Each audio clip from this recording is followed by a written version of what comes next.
Morning.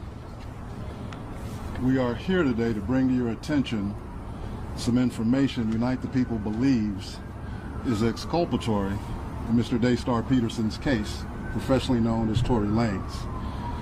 Recently, we've been made aware that a member of the media, Mr. Gianno Caldwell, was working on an op-ed for the New York Post regarding Mr. Peterson's innocence.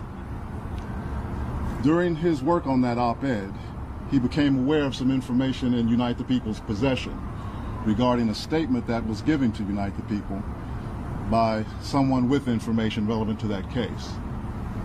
The New York Post recently reached out to the prior district attorney, George Gascon, Megan Pete and her representatives, and Kelsey Harris and her representatives.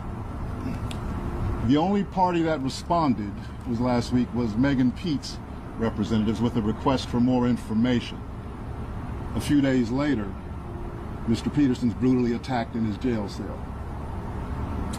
Unite the People represents Daystar Peterson in his appellate process. We filed an appellate brief and a writ of habeas corpus on his behalf.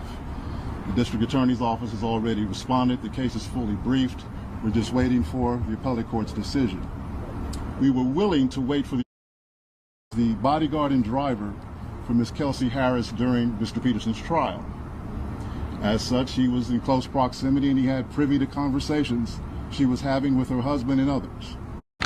Not long, so that when he recovers from this attack, he's not returned to a jail cell, but that he's allowed to go home and recover.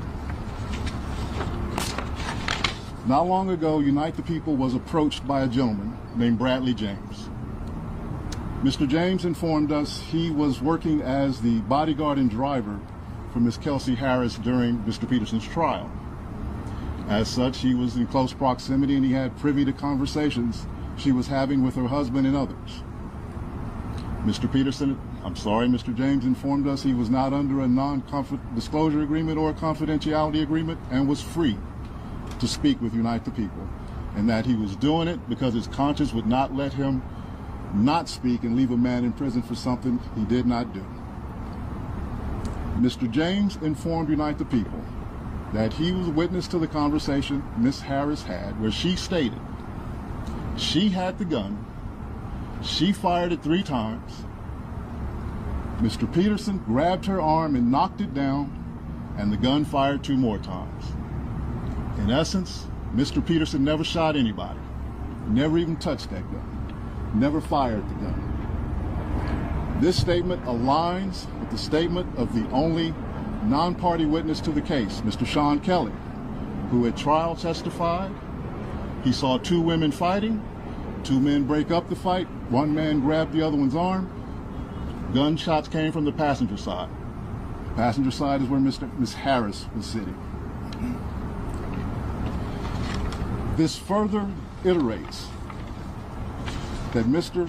Peterson did not shoot Ms. Pete, did not shoot at Ms. Pete, or did not assault Ms. Pete.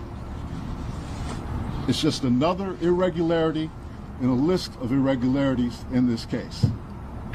For example, there were 3 potential suspects in the car that night, and yet the only DNA sample was taken of Mr. Peterson, even though unknown DNA was found on the gun.